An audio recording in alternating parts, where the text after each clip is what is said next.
Wasatch County Sheriff Jared Rigby is accused of bullying an officer who reported his police chief for excessive use of force. He has threatened our whole department.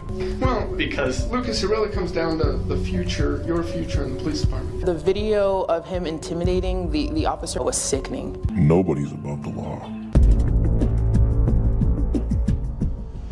In March 2021, Officer Lucas McTaggart thought he was responding to a routine drunk and disorderly call.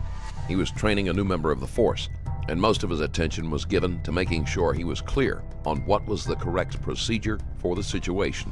The suspect resisted, which wasn't unusual for his level of intoxication. So at first, McTaggart wasn't concerned. After all, other experienced officers were on the scene, including Chief Dave Booth. As the suspect continued to resist, McTaggart was shocked to see Booth's hand on their throat, since this went directly against department policy. It was also concerning since Booth was a superior officer, and it could damage McTaggart's career if he said anything. Still, he believed excessive force was used and made a report. This led to an investigation, where McTaggart was made to feel as if he were the one who had done something wrong. Is it on? Yeah. Okay. So it's September 1st, 2021, at about 7:10 in the morning. So what we want to do is provide you some intro to what it is we're doing, ask some questions, and you're welcome to ask questions throughout. Ultimately, we want to talk about a written statement as well. That's kind of overall the big picture of what we're here to do. So we're doing an internal affairs investigation for Heber City Police Department. Okay. I've been asked by the mayor to do that.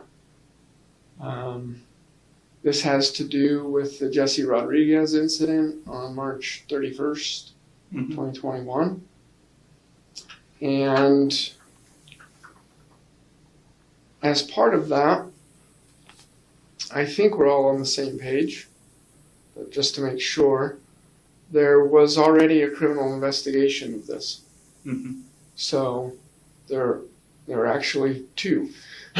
So one focused on Jesse James Rodriguez, and the other one focused on whether there were criminal violations of excessive use of force. And so the Rodriguez one is still ongoing in court, and the other one is that there's no criminal charges pertaining to officers. So when it comes to this interview and us doing, whether it's an IA or you want to call it an administrative review or whatever it is, it's the same thing. So this isn't a Garrity interview. Okay? So Garrity interviews, generally speaking, are meant when there are criminal charges that could potentially be on the table, or at least an investigation is ongoing or could be ongoing. Or, actually could be an and or, but there's concerns about a person's propensity to tell the truth. So there's some question as to whether they're making inconsistent statements or false statements. And if that was the case, then Garrity can be given to make it perfectly clear that there is an obligation on the employee's part to tell the truth, the whole truth, and nothing but the truth, kind of an idea. And so Garrity provides protections to an employee, like in your spot, having to do with potential criminal investigation. Doesn't say crimes can't be brought if Garrity is given, but instead is saying anything that we were to talk about here cannot be shared with criminal investigators. Well, there's already been a criminal investigation conducted. We know there's no crimes that are going to come of that. And so at least that piece is not on the table, and so we won't do it. If we were concerned about your ability to tell the truth, or we questioned any of those things, then we would also consider giving Garrity. We're not in that boat. So you're not in trouble. Rigby assures McTaggart that he isn't in trouble, which is odd because McTaggart is the one calling out an issue, and he knows he is not the subject of the investigation. I don't anticipate anything here causing you some kind of a disciplinary. I know lots of times officers get concerned about the consequences of what they say, meaning how that affects them with their coworkers. And I do get that, kind of the informal, kind of between officers, crews, supervisors. Are they going to be upset with me? Any of those kinds of things. So, it's not a criminal investigation. It's not a Garrity interview. At least at this point, we have no reason to do that. With that said, there's always the expectation when an employee is meeting with their employer, or here we are in place of your employer, to tell the truth and the whole truth and not exaggerate and not leave anything out and not embellish anything. So we don't need Garrity for that. An employee can be disciplined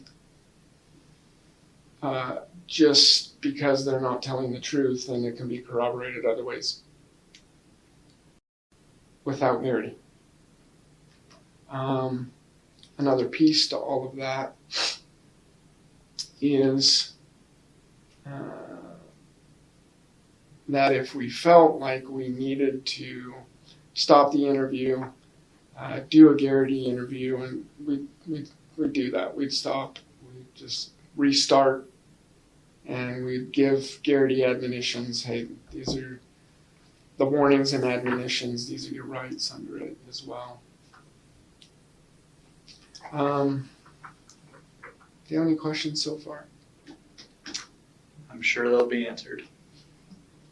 So we don't want you to question the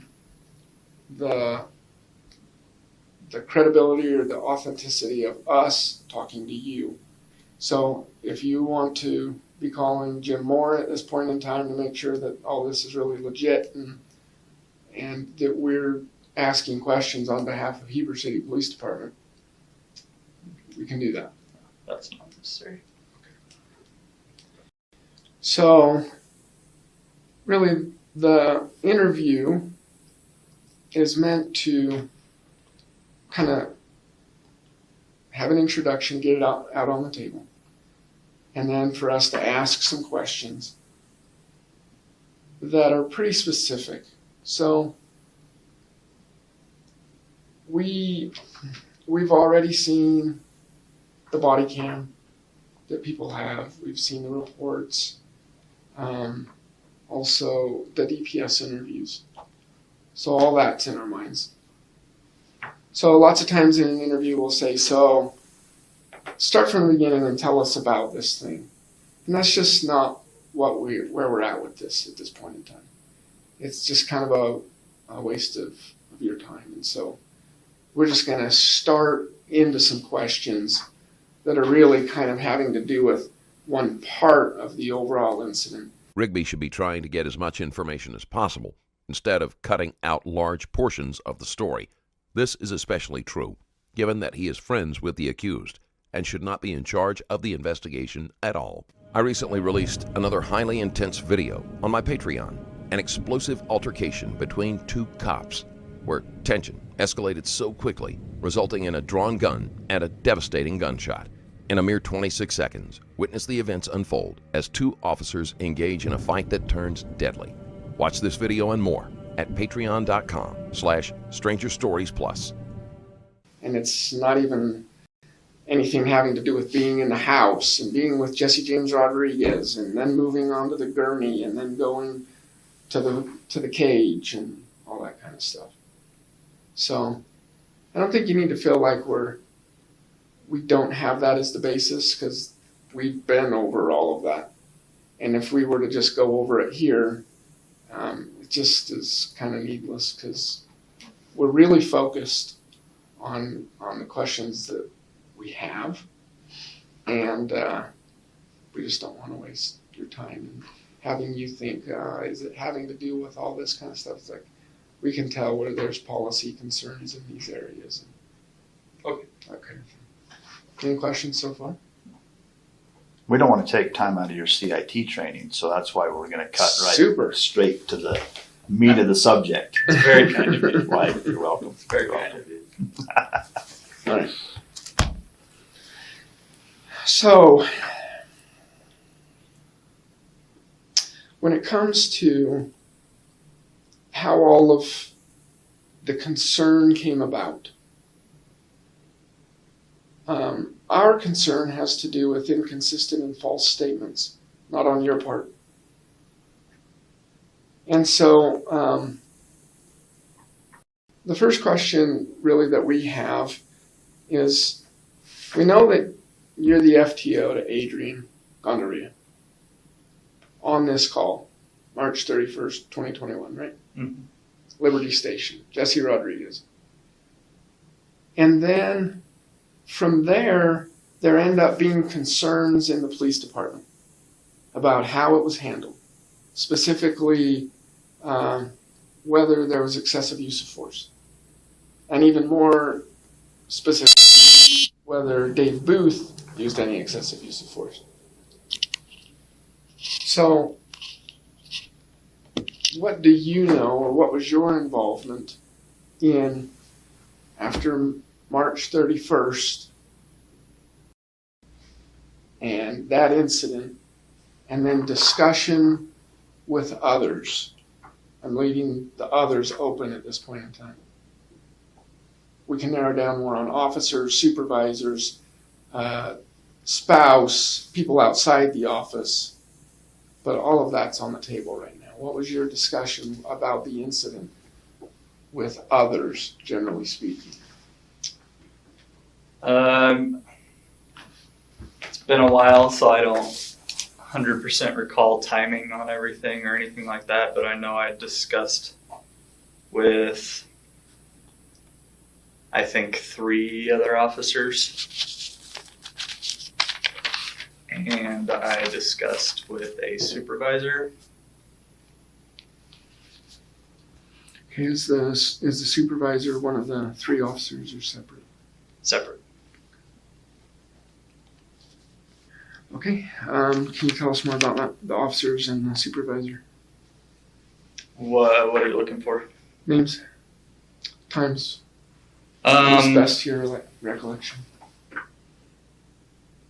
I believe I talked about it with Rojo, Richard, and I actually want to say Weischer, but that was kind of random because he was just in the office randomly. And that would have been, like I said, I don't remember time frames, but it would have been shortly after the incident, like within a couple days. So accurate to say shortly after incident, within a couple days. Okay. And the supervisor? Jarvie, Okay, and what were the circumstances there? my discussion with my supervisor, Uh-huh. I was doing what I was obligated to do by policy based on what I had seen. So, help us understand the circumstances of how that conversation happened. So, where were you? Kind of the time frame that it happened. In his office. Time frame still shortly after, but it was after I spoke to the other officers. So within days. McTaggart was shocked over what he had seen and wanted to ensure he wasn't misinterpreting what had happened. Shortly after the incident, within days after the incident, but also it's after you spoke with these three. That's how I recall it. It was after that I would have talked to them. It was time for me to look into what I felt like I needed to do. Okay.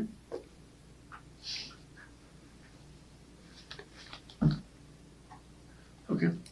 And so, is this on were you both working? I think so. I don't see why I would have been in there otherwise. So we won't be strong there, but you think you were both working. Mm-hmm. Okay. And it was just him and I on a crew at that point, so. Who was on your crew at that time? Well, I was FTOing Adrian. So it was just me and Jarvie, and then I was training Adrian. So just the three of you on that crew, on Jarvie's crew? Mm-hmm. Okay. So, at that point, you're the only two on the crew, and he is your crew supervisor. Yes.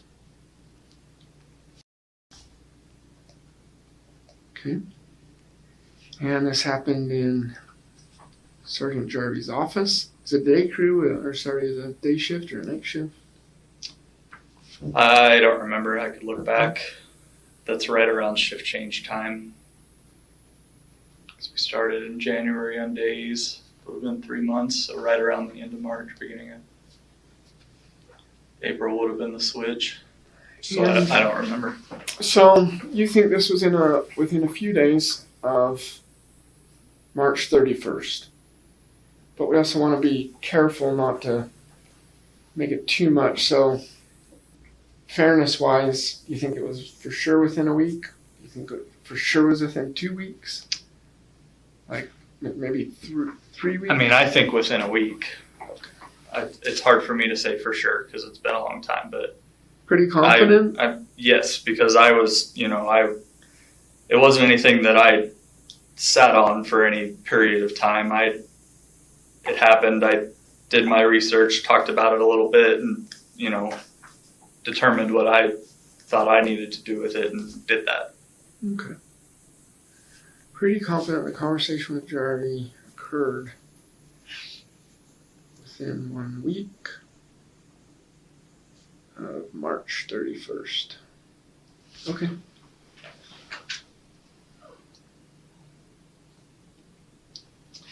Okay. How long was the conversation?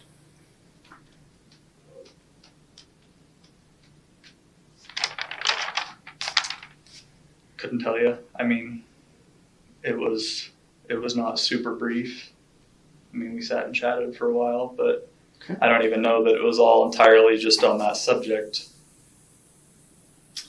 Others present besides the two of you? No. Adrian may have been out doing paperwork in the office while the door was closed. Okay. Door was closed. If he was in the office, the door would have been closed. It wasn't a conversation I would have had for other people to hear. Did you consider it a formal conversation? Yes. And why would you consider a formal conversation? Well, or kind of the outward, or what was said? Not necessarily a formal conversation where it's with my supervisor who I can talk with comfortably. This is more of a formal conversation than that, but sure. Formal because it was me doing what I had determined I was required to do by policy, and I made that clear in the conversation. I did my research. I looked into law and policy, and I determined I was required by Heber City policy to report what I had seen to my supervisor. And so I made it clear this is me reporting it to my supervisor. Okay. And he was clear on that also. Okay.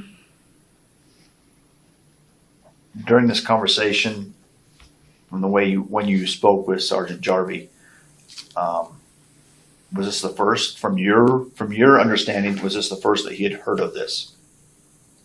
From my understanding, yes. Okay. From the way he acted, from his reaction, from you telling him about this incident, it was the first time he had heard about it. Yes. Okay. Yeah. Not about the entire incident, obviously. No, or the entire not call, about the entire incident, but from what you were Right. bringing forward to him. Right. Okay. Yes. So what were the concerns that you raised? That I observed an officer use excessive force. or what I perceived to be excessive force from where I saw it happen.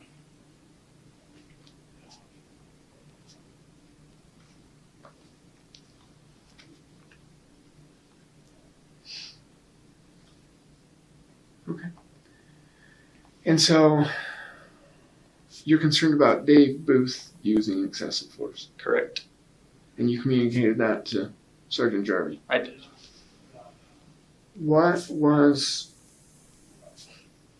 At what point do you think that Dave Booth used excessive force? When he put his hand on Jesse's neck and squeezed his neck to put him into the back of, I believe it was Adrian's car, but that patrol car.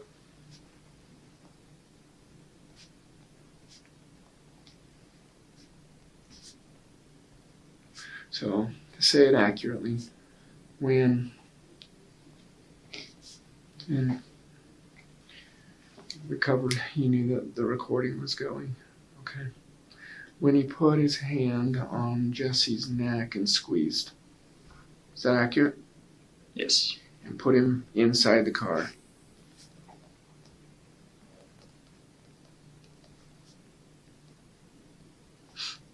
Is that fair to inaccurate to say it that way? Yes. Put him inside the patrol vehicle. Okay.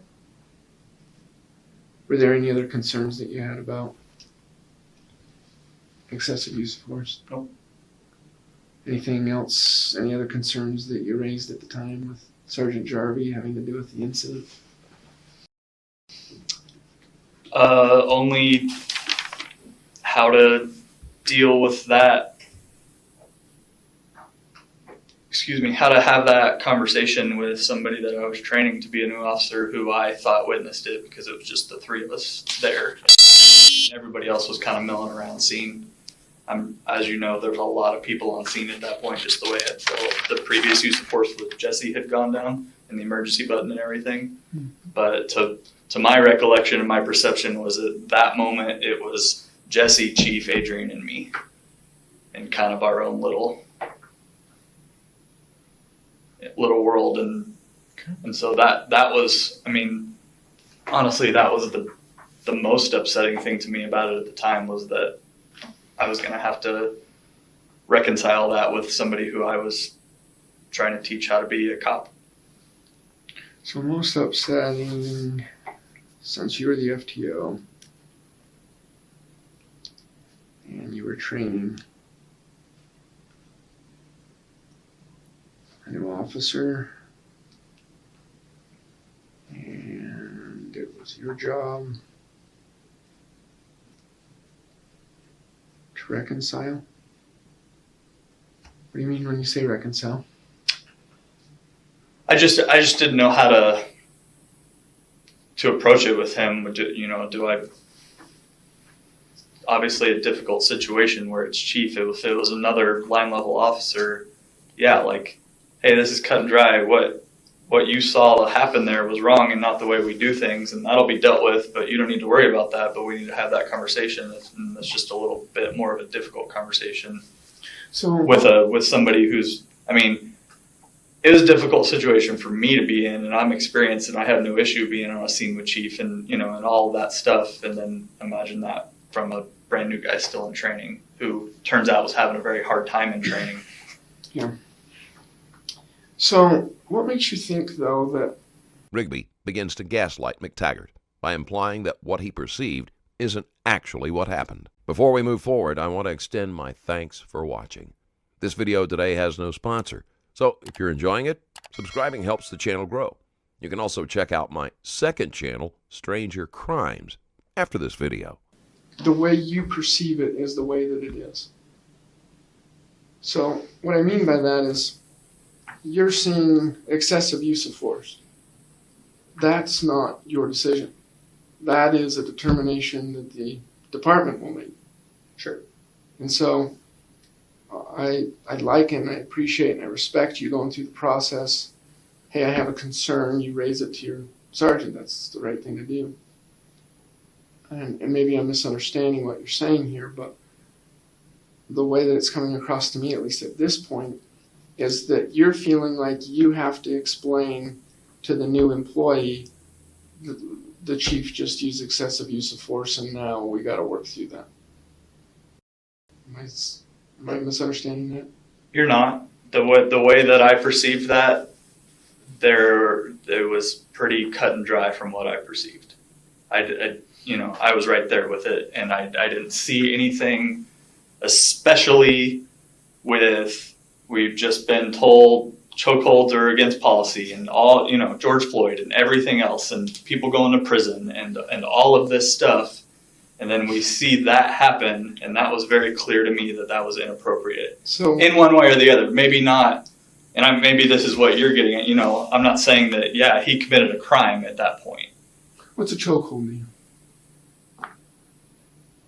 Anything applying pressure to the neck. I mean, they're saying George Floyd, they're relating that to a chokehold, and he had a knee on the back of his neck, and you can't stop breathing from the back of the neck. So I mean, what? Is that what your policy talks about with chokehold? Is anything that applies pressure to the neck? I don't know, honestly. I don't know off the top of my head right now. But So and to back up, that wasn't anything on the back of the neck. I mean, I watched his hands squeeze around the front of his neck. how long do you think that lasted for? I have thought about that because my other concern when I researched what my obligation is, coming across the duty to intervene. And so I had a second to myself to, should I have stepped in and grabbed Chief's arm and said, hey, quit? I think by time everything processed what was happening, it was done. So I think, and I never saw the video, so I never saw it besides in that moment. But So this is just your recollection from your eyewitness account. You've never reviewed or watched a video since that? not of that part, no. Okay. I've seen video of us fighting with Jesse, but no, not of that part. Okay. So But I and I'm sorry, maybe I was in the middle of the statement. So overall, I think whether it's now or sometime in our interview here, I think it's good and it's fine to be talking about whether there's excessive use of force and chokehold and applying pressure and all those kinds of things. So I think that's good. I think that's healthy. We are here representing your department and also their views when it comes to their policy. I mean, that's what we're doing. We're doing an IA, so it's built on policy. And I'm sure there'll be things to come as far as training. But the bottom line is for right now, is it accurate for us to say that at least at that point in time, you felt like you were going to have to reconcile this with the new officer and saying that what the chief's doing there, you can't do that? Yeah, that was a concern. All right, so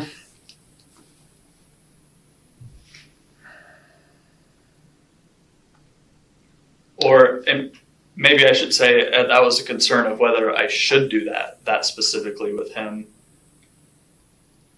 or not, or how to approach that was my biggest concern, is how to deal with that as his trainer. Okay.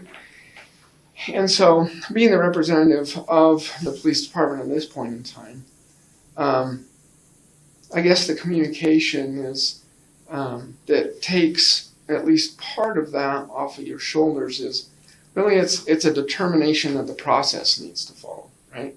So if through the process it was determined that it's excessive use of force, then you're going to be in that boat. I understand that, but that's also not valid, because if the law is going to sit and say that an officer is legally required to intervene when there's excessive force being used, that's an in the moment thing, right? Mm-hmm. So how do I intervene on something that has to be determined by this later process? But you didn't intervene. No, I didn't. So but you don't need to get with the officer. If you didn't intervene, then why would you need to get with the officer and tell him? Because the reason I didn't intervene is because there was not time for me to intervene, because it was done. Okay, so, What was my perspective of it? And like I said, I had that thought afterwards, should I have intervened? And I realized, this is something that happened so quickly that by the time I processed everything, so it did wasn't you, something if that did had you- gone on, it would have been something for me to have intervened. did you end up having a conversation with Adrian about it? A very non-specific conversation. Okay, so Lucas, help us understand. So you're really concerned about the spot it puts you in, because you're gonna have to reconcile this with the officer, but you didn't reconcile it with the officer. Well, that was my concern immediately on, did Adrian see what I saw? Is he processing what I'm processing? Which Mm-hmm. I don't His know. perspective, is it the same or different? Yeah. I to this day do not know.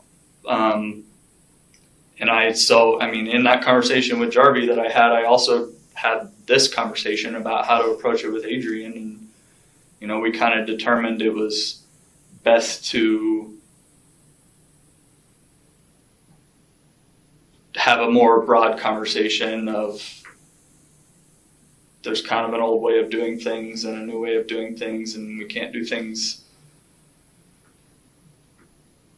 like they used to do things, and kind of just one of those conversations. I never specifically sat him down and said, did you see Chief do this? Or I saw Chief do this, and don't do that. And that it was never specifically discussed with Adrian like that. So did Adrian ever bring up the issue of any type of misdoing by anyone during the time that Jesse was put into the car? No. So he never did come to you and say, listen, I'm concerned, or during this conversation that you had of old school, new school. This answer does not work in McTaggart's favor, since it sounds like he may have been the only one who thought both used excessive force. There was nothing brought up by Adrian as far as any concerns. No, but he wasn't really one to bring stuff up. He was kind of just doing this for the whole time. Okay. Through FTO, I mean. No, I get you. Or his part of FTO. Okay. All right, so And maybe I'm not, I don't know, maybe I'm not communicating it well. I take pride in training new officers in that position and the importance of that position. And so I guess that was me having Adrian there was just something else onto that issue. That issue would have been that issue with just me there. And I saw what I saw independent of Adrian. And then on top of all of that, on what I was, figuring out what I needed to do, what our policy said, what the law said, I had the thought, Adrian was there too and was in a position where he could have saw exactly what I saw. So how, do I need to have that conversation with him, and how specifically do I need to have that conversation with him? So when did you have the conversation with Adrian?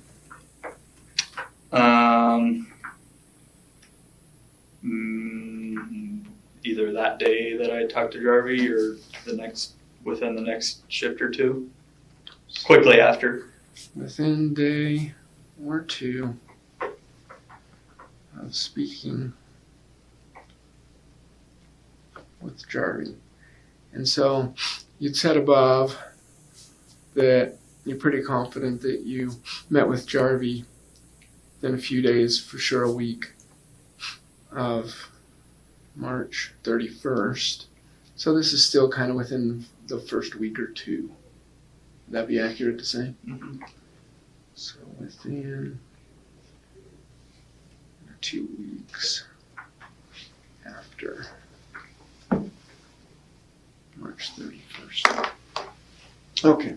Where did the conversation with Adrian happen? I don't remember.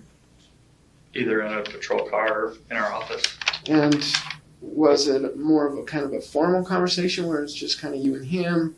It's not like at break and then it kind of comes up, or help us understand this. It was just me and him, but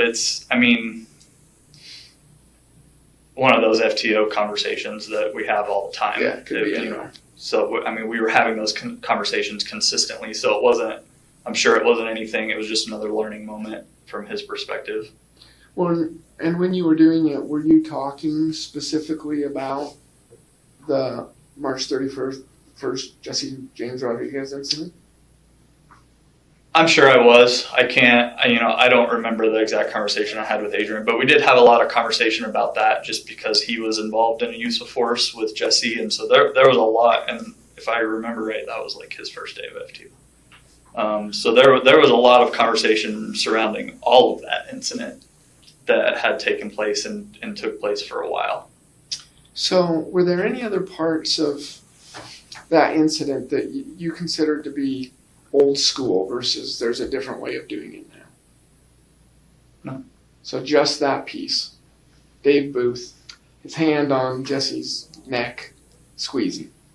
I mean, the old school thing is just kind of how I came up with to maybe have that conversation. I mean, that's excessive force isn't old school. It happens. So I don't know.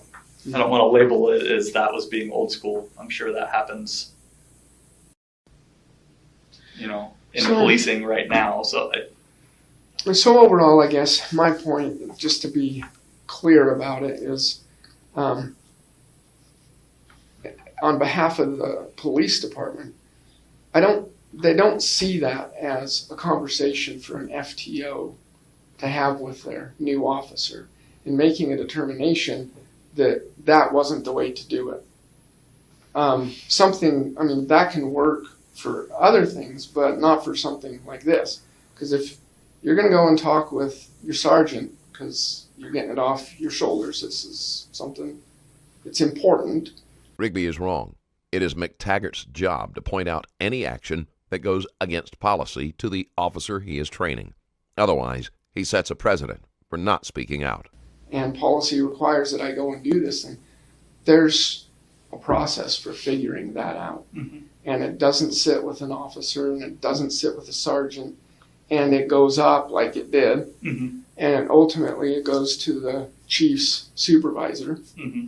And then there's a criminal investigation on it, and then the decision on that, and then there's an IA that's done on it, and then there's a decision on that.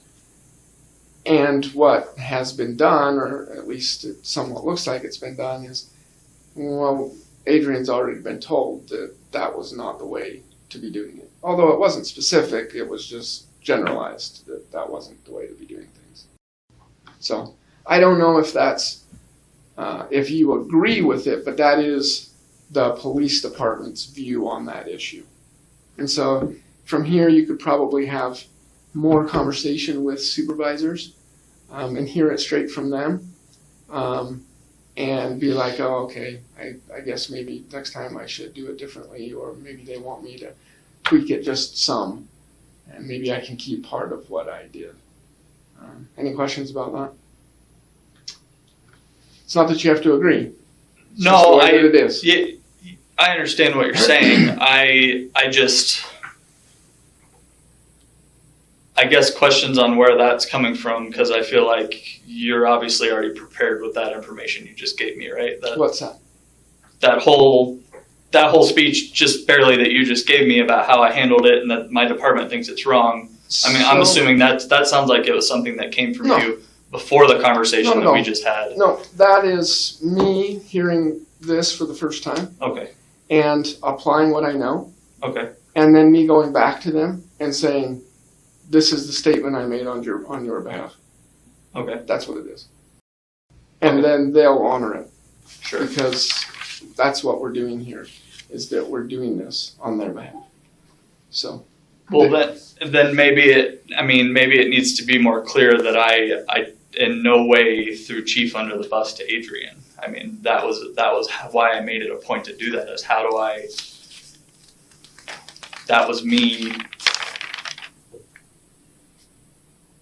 trying to have a conversation on, I guess, appropriate use of force or whatever that may be, without throwing Chief under the bus, knowing, having seen what I'd seen. Okay. I had zero intent, and I don't believe that I did. Obviously, that's up to Adrian's perspective of the conversation that I had with him, so I can't speak for that. Mm-hmm. But I had absolutely no intent to You're trying to be careful with that part. Yeah, that's why it was difficult. It was a hard. But still thing. Trying to do this conversation and talk and teach and mentor and Right. move forward. Right. Okay, got it. I'll make sure that part's in there. So you didn't mention the chief at all because you said you didn't get specific? I don't know whether I mentioned chief or if I did mention chief, I didn't mention chief, hey, he did something wrong. I definitely didn't ever bring up anything like this. You know, it was a broad general conversation of there's a correct way to do things. Mm-hmm. So I don't know if I brought up chief or not. I don't want to. Anything more on that point? No, not on that point. Okay. All right, I think I got that. And in the report that I do, I'll make sure that I include this part that you did not intend to throw the chief under the bus with Adrian on that part. Good. All right. What's the next piece, Brian? I want to kind of loop back to your conversation with Jarvie. How many times did you and Sergeant Jarvie discuss this incident or this concern that I guess you had? You mentioned the one time in his office. Was there other times? Like up to this point? Yeah. Or Sure. it's come up again, yeah. So that happened. Thanks. That happened when it happened, and then to my recollection, it didn't come up for a long time again until I was given a heads up, hey, this investigation's happening. So just your initial meeting with him in the office, and then nothing for a considerable amount of time until you heard that, okay, yeah, something's going to come of this. Right, I mean, I think it was July when Chief went on leave, wasn't it? Or late June or July? Somewhere about that. So there was no more conversation, just that one time. You didn't have any other conversations at the office, out on the street, during a break, anything like that? Not that I remember, no, because Okay. I remember when it came back up, I had almost kind of, like, I thought that was dead in the water. And because of the time between when I had initially talked to him, when he was giving me the heads up, hey, this is happening. Even after McTaggart expressed his concerns, the department dragged its feet so long that he thought the incident would be ignored. Okay. So I don't believe there was any more conversation about it. Okay. So you kind of thought that the whole thing had just kind of gone away, and it was kind of a surprise when it kind of come back around? Mm-hmm. Okay. So when you sat with Sergeant Jarvie in his office, shared your concern because this is what do. Then what was your understanding of what was going to happen from there? There was no expectation of anything else to happen. Okay. So My- he didn't my say, understanding well, of I'll my- go and do this or that or anything like that.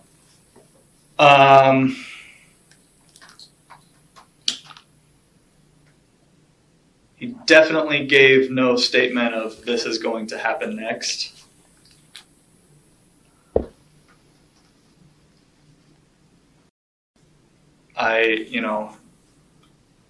There was also no statement of, nothing's going to happen with this. So I don't know if,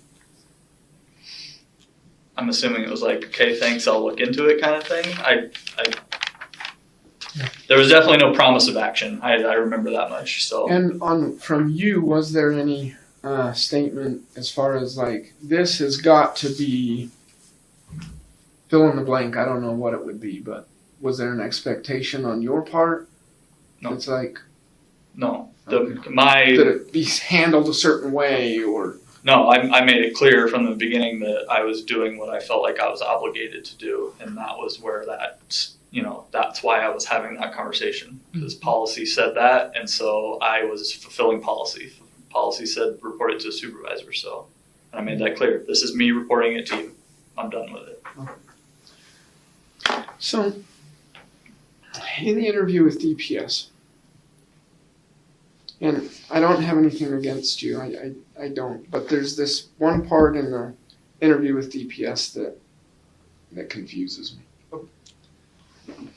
So, you end up saying they ask you a few times about your concerns and whether you felt like there was excessive use of force.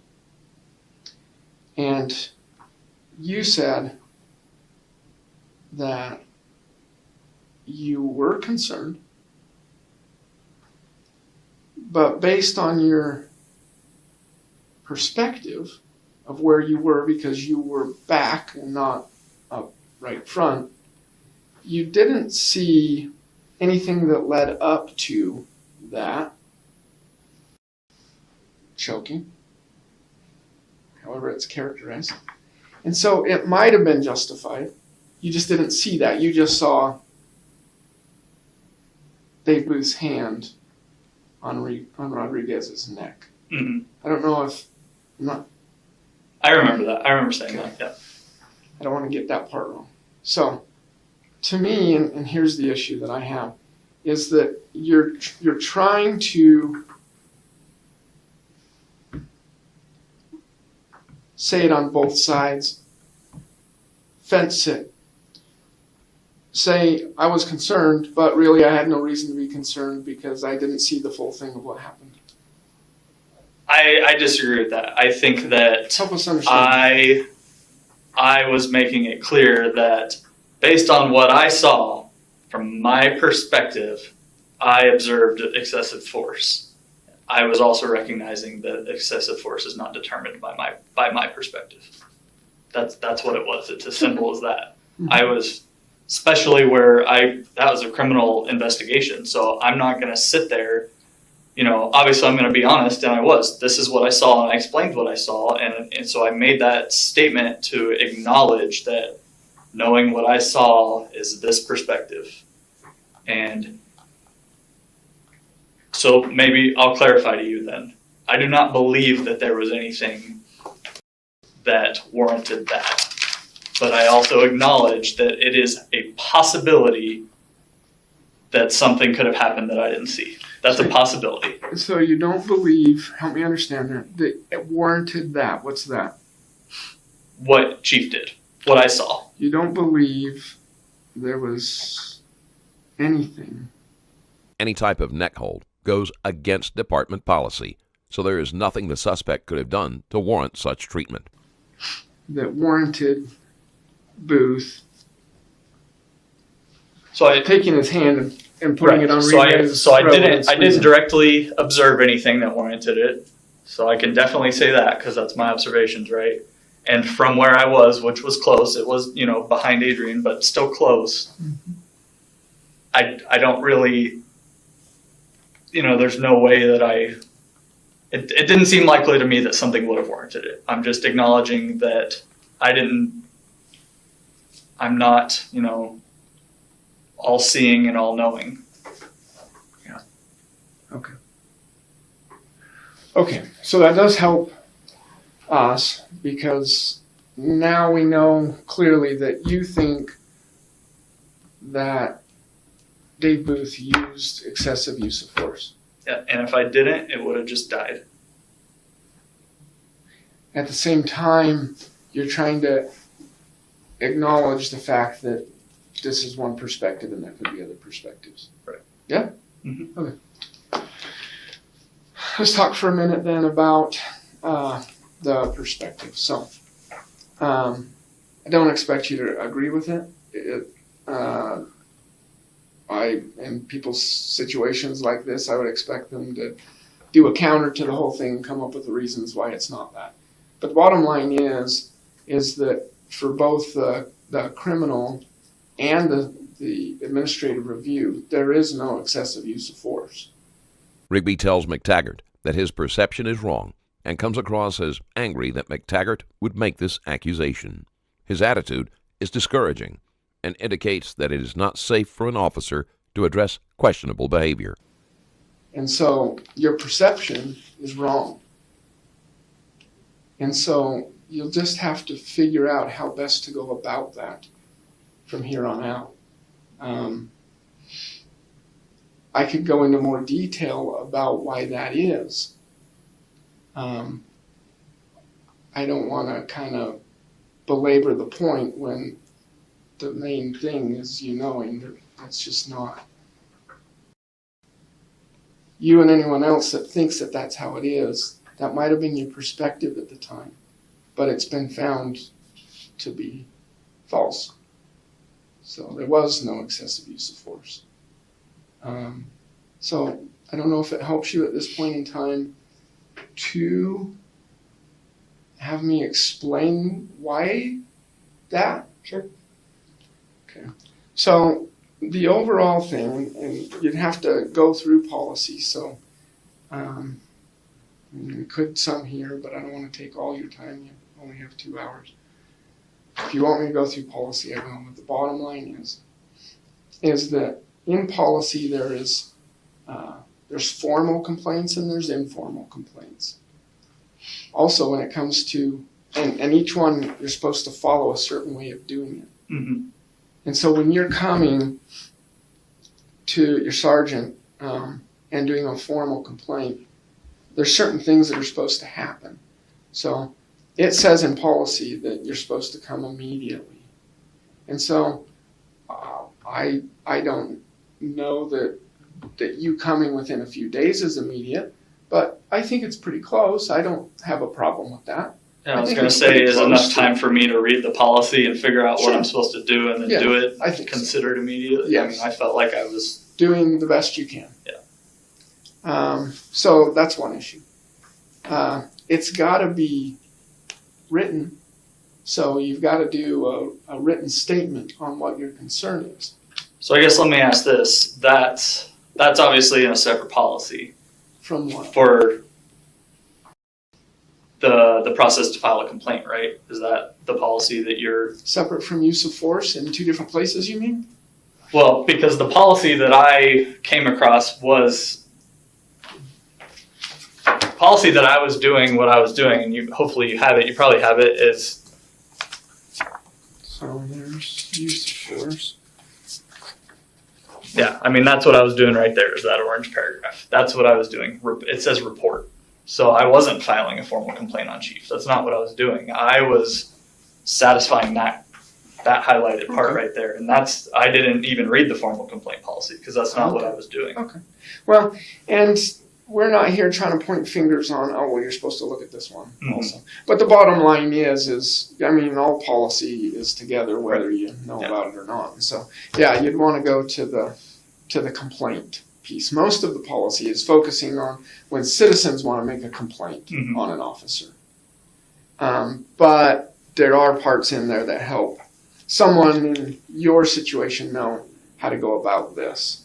And so, I don't feel like we're here trying to make a deal of that. You just need to know that there's an immediate requirement and that there's a documentation requirement. And anything that evidence-wise that exists, to take it and to do what you can. I know in this situation that there's questions having to do with the video and whether it's accessible or not. Mm-hmm. So we're not here trying to get in the middle of that stuff. But overall, that is what you're trying to do. You're not trying to be, as an officer or as an FTO officer or as a sergeant, you're not trying to do an investigation that so-and-so just brought you, then pass it on. So you're informing the proper supervisors, you're finding out what they want to have happen. Mm-hmm. And from there, then they get the right people involved that they want to have involved. Yeah. So just don't want anyone thinking, and again, this is something that you can take to the bank. It's not just what I think or how we run things here in the sheriff's office or something like that. I'm speaking for the police department when I say that when there is a concern that someone raises, or a complaint, you can use them interchangeably, that someone raises, it immediately needs to go to the proper supervisor. Mm-hmm. And it's got to be documented. So citizens sometimes don't want to document. They think that they can be anonymous. Officers don't get to be anonymous. So There's more gaslighting, as Rigby implies that McTaggart didn't follow the correct procedure. They work for an employer. If they have a concern about how something was done, then they have a duty to report it. Mm-hmm. And part of that duty is to document it. Mm-hmm. So they've got to do it. It's just part of the rules. Good.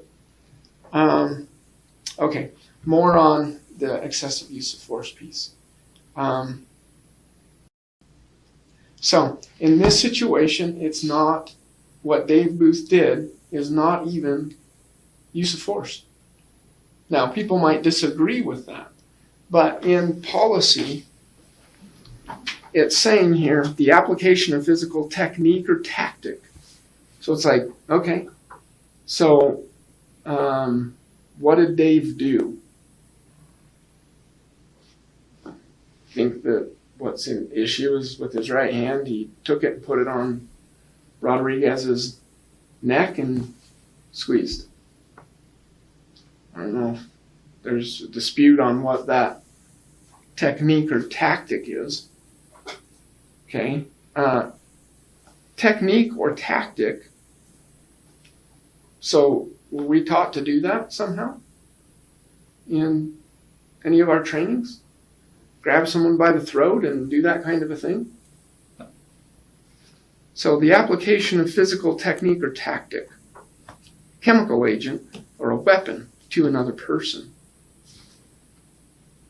It's not a use of force when a person allows himself or herself to be searched, escorted, or handcuffed. So by the definition, if you're not taught the technique or tactic, it's not a use of force. Now, there can be some disagreement on whether that policy is right or not, or whether it ought to include some more things. Okay, so, I mean, the statement you just made, if I punch somebody in the throat, but I've never been taught to do that, then that's not a use of force. Is that... So in your trainings... Maybe I'm misunderstanding you, because your statement sounds ridiculous to me. In your trainings, you've never been taught to punch someone? Not in the throat, no. Like, we've been taught to grab people, but we've never been taught to grab people by the throat. So, I mean, it's what it... Yeah, right. How specific are you going to be on it? That's my point, is that you've never been taught to grab someone by the throat. So you have to take... We've been taught specifically to not grab people by the throat. No, I disagree. You've been taught to not do a chokehold. Okay. And then when it comes down to what a chokehold is, it comes down to blood flow or airflow. So then what you end up looking at is whether... Rigby tries to convince McTaggart that he misunderstood the training. By now, McTaggart has realized that Rigby is not taking this investigation seriously. The circumstances that surround that issue. So a chokehold is more one of these things. Yeah. Well, I don't want it to appear that I'm trying to argue to the point that I think Chief is guilty of something. Because I did not ever want to be in this situation in the first place, and I'm not the one trying to say he needs to whatever. Like, I don't like this situation, and I don't like that I'm in it. It's crappy. None of us do.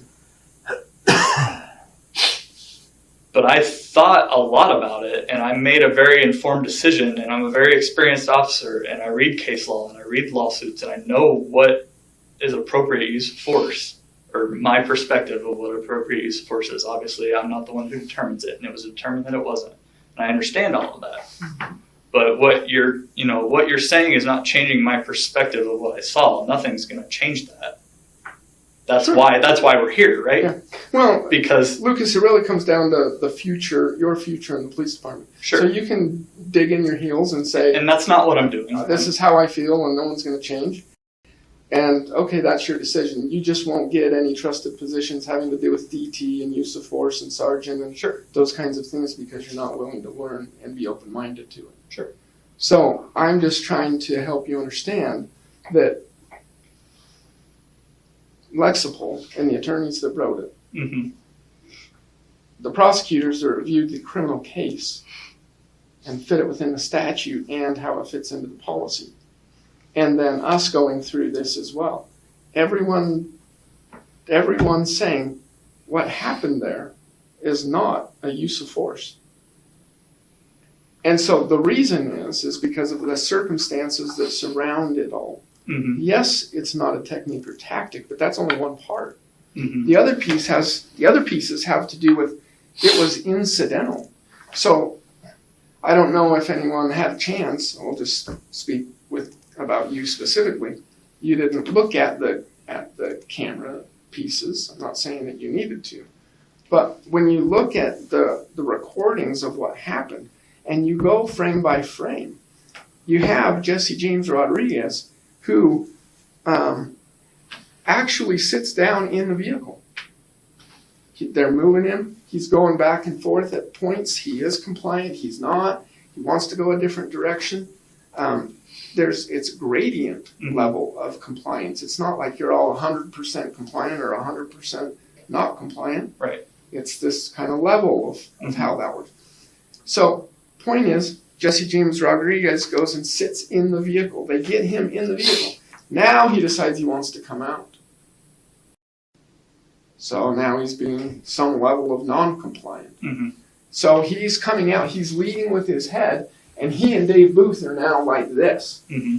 And whether he doesn't make statements about kissing him until later, but at this point in time, he's known to be a spitter. Mm-hmm. Dave Booth is wondering whether he's going to bite him. Dave Booth takes him and pushes him, and it hits him higher, somewhere in through here, Okay. and pushes him back in, Mm-hmm. separating space. And then from there, Rodriguez comes out again. Mm-hmm. And that's when Dave Booth's hand catches him here, and he's pushing him back in. Okay. Now, when I say incidental, this is one frame. You can go frame by frame. Here, his hand isn't there. Here, his hand is there. Here, his hand isn't there. And so you have to figure out the timing of that video. But this is something like 1 to 2 seconds. I was gonna say, what is the time? So Yeah. 1 to 2. Yeah. Yeah, it's 1 to 2 seconds. And even Like I the said, my people- guess was under 5, but Mhm. yeah. Yeah, you said that with DPS. So it's this incidental kind of a thing. Then Jesse James Rodriguez, he's coming back out of the vehicle a third time. Mm-hmm. And this is when Adrian and others are all now trying to help with the whole situation. And Adrian's grabbing him by the feet, and they actually get him in there, Mm-hmm. and the door shuts. Okay. The more Rigby tries to diminish what happened, the more it sounds like he is covering up for his friend Booth. And so when I say incidental, it's like the first time, that's not what Dave Booth was doing. Right. The second time, that's what happened. Mm-hmm. And the third time, that's not what was doing either, because now it's down lower. And so none of us knows for sure, did Dave intentionally on that go around grab him by the throat? That's what he was after, and put him in there. Right. But you end up having to look at the overall thing and say, well, he didn't do it the first time and he didn't do it the third time. Mm-hmm. And you also have this arrestee, and he's in cuffs, and Mhm. that's an important piece to make. Some people are using that to say, therefore, he shouldn't have had someone put his hand on his throat. Mm-hmm. But the point is he's fighting, he's resisting, and he's continuing to come out and out and out. And Dave Booth is, whether people agree with it or not, the final decision is Dave Booth is doing the best he can to get this guy in there. Mm-hmm. And this whole thing was unintended. It was unintentional. It was incidental. Mm-hmm. It was inconsequential because there's no loss of anything. You don't see anything happening. Yeah. With all of that. So in the future if we can go there for a second, in the future, the issue really comes down to not whether someone's hand was on someone's throat. It has to do with, was it intentional? Mm-hmm. Was it a tactic? Mm-hmm. Was it a technique that's being used against another? Here, we're not even technically affecting an arrest. I mean, overall, you could say that's what they're doing, Mm-hmm. but they're really not. They already arrested him. Right. What they're doing now is they're escorting or transporting, Mm-hmm. and that's in policy. And so it's not so much use of force to make an arrest, although there's an argument that the whole thing from the time you take him from the house to the time you get him to the jail is arrest. I acknowledge that. But policy gets even more specific. And when it starts talking about escorting and transporting, then it's like, well, it seems like the policy distinguishes between arrest, escort, transport. And so the bottom line here, the decision here is it doesn't even rise to the level of use of force because it doesn't meet the definition. Maybe it needs to be changed. Heber City ought to go through that if they think that it does. But by circumstances, it also does not. It's not a technique. It was only incidental. It was only used for 1 or 2 seconds. It was only one frame on a video, Mm-hmm. things like that. And the courts and the attorneys and admin, they want to give cops the benefit of the doubt. Mm-hmm. Because when you're in it with someone and all of a sudden my forearm hit him in the neck and now it could have cut off some airway for some amount of time. And Right. so it is concerning when you do see an officer's hand on someone's throat and that it's gripped. I'd say that it's like, And, man, that, that's and concern. that was my concern. That's the concern. It's just once you, and it's kind of like pulling the trigger and then it's all second guessed forevermore. So once you actually go through the process and it ends up being, this isn't one. Valid to be concerned about it because it's this, but in the end, it's not. Okay, where do we need to go next? I just want to mention one thing is I've known you for a long time, Lucas, and you're very confident and I trust you. You know, if I have to go into a building, I won't show my back. And I think it's awesome that you researched, you took your time and you researched, but you didn't go that extra step. I think if you would have went that extra step, watched the video, I think your mind would be changed on this. Definitely. I really do. So maybe in the future, take it one more step. So was that video even mine to watch? Was that my body cam that showed that, or was it the cage cam in Adrian's car? This obviously doesn't matter. I'm just curious. So it's not Adrian's because his fell off, right? Right, his body camera fell off. Then there would have been one in the vehicle, then my camera. Yeah, I'm not talking about the one that's in the vehicle. Okay. So overall, and I agree with what Ryan's saying, another piece you have to read into that though, another piece of policy you have to read into that, is that there's no requirement to do that work before you go to your supervisor. So when you saw the concerning thing Mm-hmm. and it concerned you, it bugged you, that's the time to go and do it. Now, as all of this progresses, right, then that continued work to try to figure out where things are at, that helps. Can you appreciate that this situation was changed by who it was?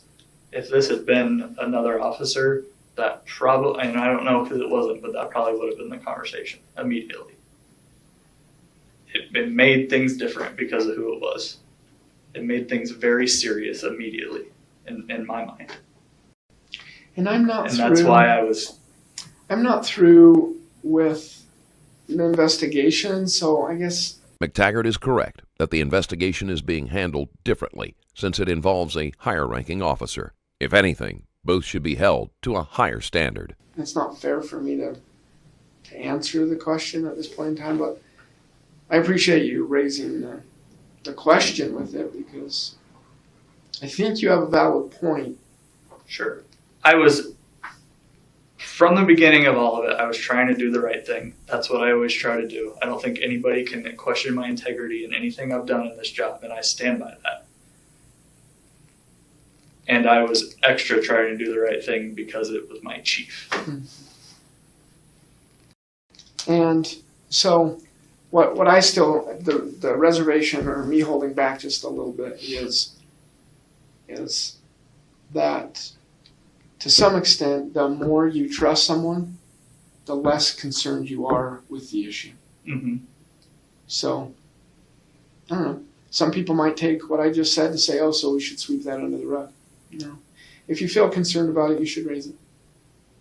But to some extent, someone that has a lot of years' experience, or that's their expertise, or blah, blah, blah, you've had a lot of experience with them, yeah, it can be more.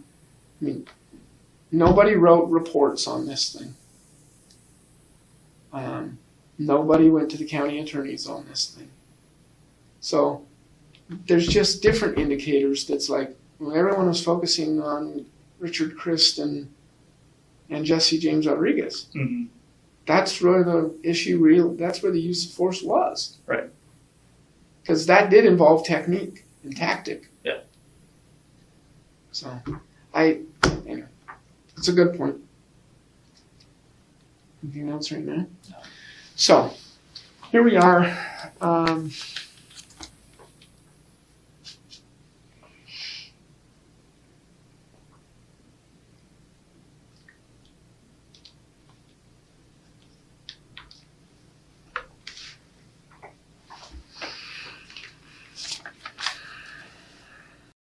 So, one thing that we're going to need from you is a written statement on your feelings about this excessive use of force.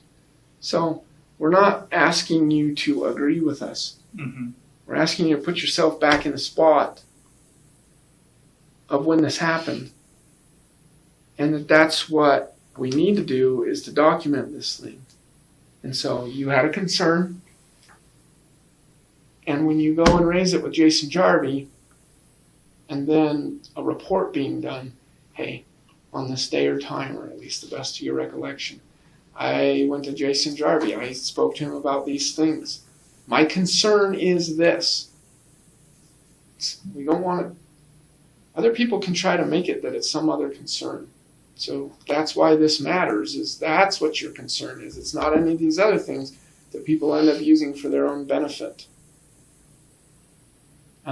That's really the issue. It's like, what's your concern? You brought it up to your sergeant. So why did you go to him? Let's get it on paper. Some other things to know here. So our instruction to you is to not to talk to anyone about our conversation. Now, if you end up speaking with a spouse, it doesn't matter. But the concern is with other officers. Sometimes people want to have an attorney. Okay, I'm not saying you can't speak to an attorney, but I'm saying you're not supposed to go out and speak with friends or the media or, other officers, whether they're in your agency or not. If you needed to talk with someone because of the stress of all of it, you go and you talk. It is an active investigation, and McTaggart knows he isn't allowed to discuss it outside of a few exceptions. Rigby makes it sound more like a warning. That's the professional you talk to. You can talk to doctors, you can talk to attorneys, all of those things. It's just, so I'm going to call a trusted source within law enforcement. No, you're not going to do that. At some point in time, all that's lifted.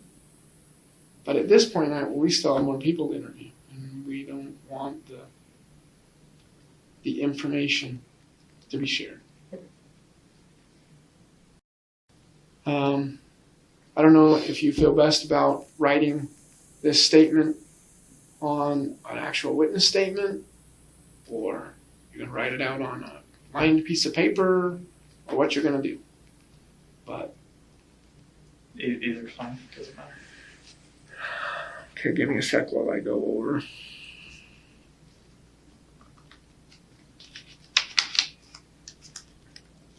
So,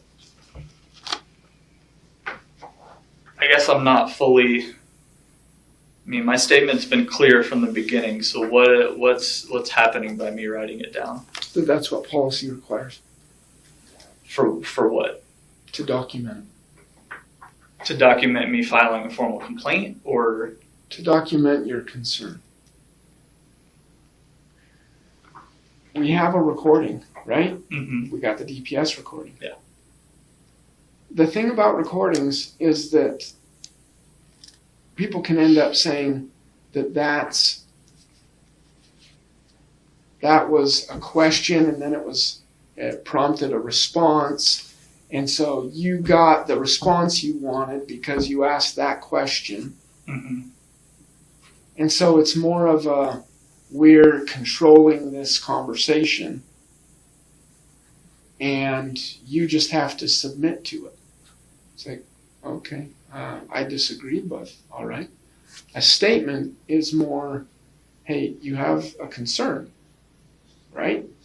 You went to Jason Jarvie, you raised a concern. Mhm. So on your own, when you write out what your concern is, now the department knows that that's how you feel. So in your case, it might be exactly the same as what you've stated here. But things have a way of changing over time when attorneys or others get involved. You're not in trouble here, even after some of the stuff that we've talked about and explained. You're not in trouble. You don't need to expect disciplinaries from this. Now, when I say that, we are not the decision makers. Right. So we take what we found, we turn it over to the mayor and the manager, and they take it from there. But my feeling is that there's not disciplinaries that ought to be handed down. We went through some explanations, some what you might call counseling or something along those lines, some correction of, no, Lucas, we disagree with you. It's like this. Mhm. And then if you were vocal, that's all wrong. They're completely wrong. This is how we're going to go ahead. You want to start training people that way. You want to start talking to people inside your crew. That's when it's going to cause issues. Mhm. The implication that McTaggart could receive disciplinary action if he doesn't agree with the outcome of the investigation is crossing a line.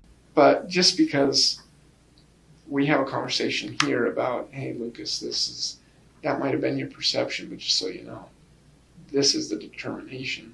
You're going to have to wrap your mind around it, and then from here on out, move in that direction, at least if you're going to work for Heber. Mhm.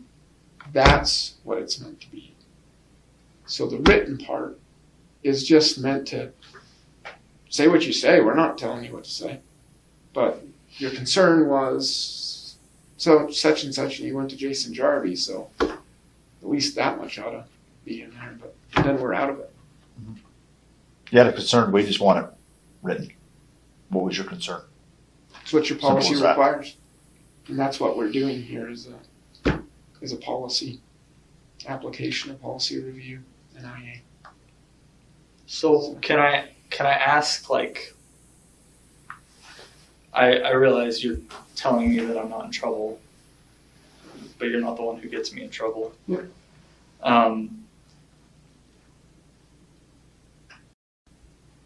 So I guess what is this? Like, what's the bigger picture of this? Because I felt like I did the right thing, and now I'm in way over my head. So I don't think that you are. I know that that's how you feel. So I'll address I'm it. right here. I mean, here we are. Yeah, I'm I getting get it. pulled out of trainings for IAs. So Yeah, I get it. So overall, yeah, you're in the middle of something that's not comfortable and you don't want to be. At the same time, this is one of the most difficult spots to be in law enforcement because there's very few other places where you work, and they really care about this. And then what happened, and then what happened, and okay, and so we want you to do this and that, and it's all recorded, and you know, all this kind of, right? Not many other employers, except for this industry, that really care about that stuff. Now, the bottom line is you're just going to have to trust.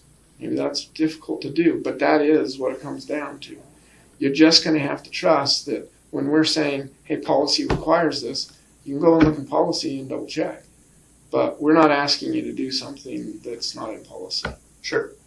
Well, I mean, I guess am I the subject of this IA? No. Okay.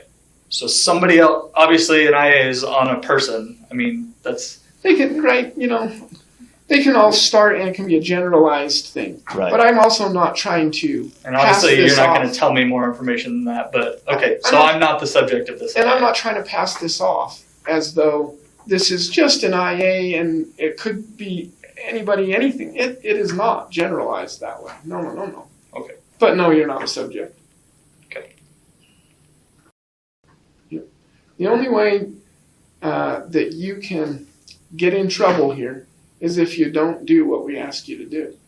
So if we ask you a question and you don't want to give the answer, well, that hasn't happened here. That's going to cause you issues.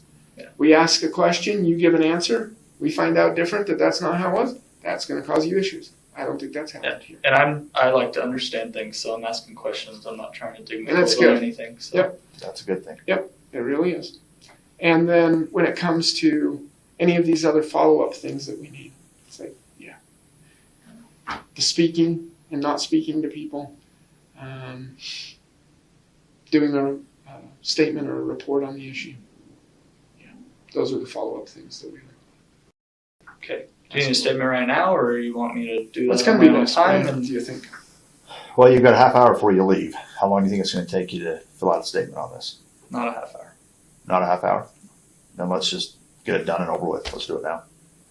If that's okay with you. Yeah, and to be clear, you want my written statement to be what my specific concern was that I brought forward to my supervisor. That's right. Okay. Yep, put in the circumstances around there. I mean, but yeah. Simple as that. It is a relief to McTaggart that the uncomfortable interview is over, although he may choose to consider his words carefully when he writes his statement. I get a county statement. Well, I mean, if you want to do it on a city statement, you can, but I just had that here in the office, so. What's our policy say? Statement. I'm just kidding. Statement. Written statement. 2103. I don't remember. I was That's going to see fine. if I could No, remember it. you're fine. March 31st, correct? Yes. It was. Yes. Lucas, are you aware of anyone else that's concerned about excessive use of force in this incident? I should say in the police department.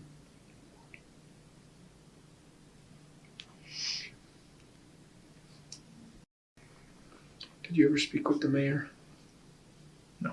Manager? No. Attorney? No.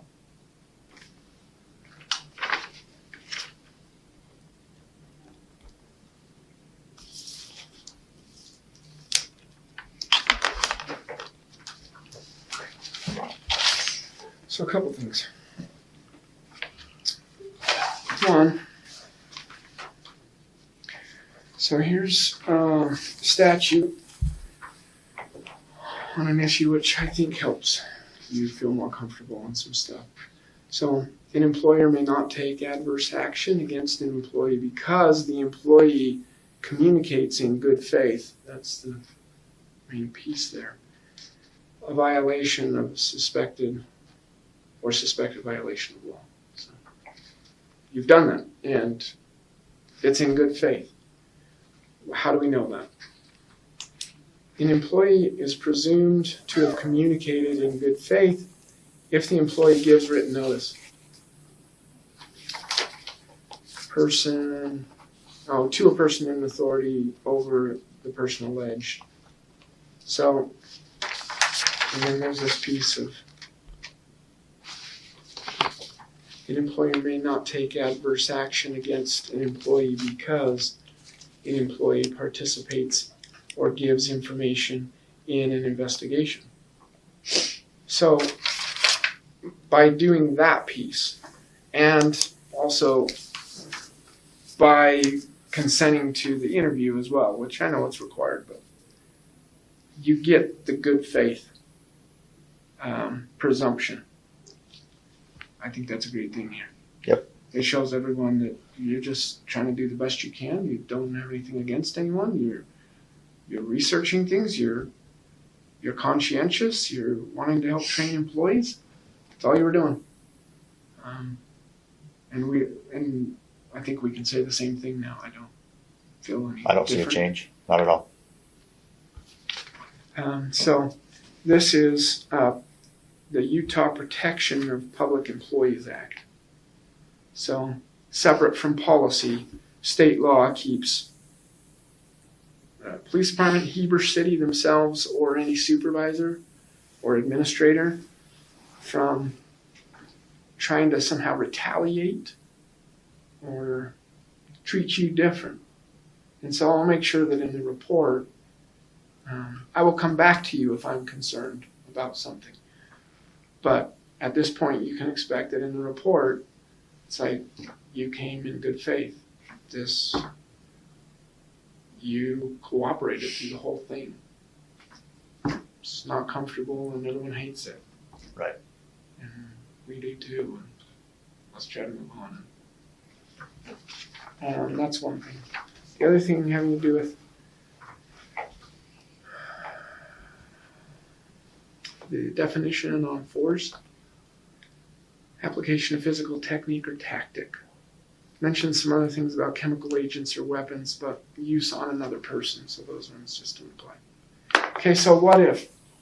What if there ends up being a punch to the face? And then someone's trying to see if that is a tactic or not. Or let's say they're kicking someone, or they've tackled someone, or whatever other kind of action. Even though the interview is over, Rigby cannot restrain himself once again from insinuating that McTaggart did not perceive the situation correctly. An officer could take on someone else. And maybe we never actually got it covered there. So the overall thing is that's when the state statute would come into place. So is it an assault? Is it a threat? Is it some kind of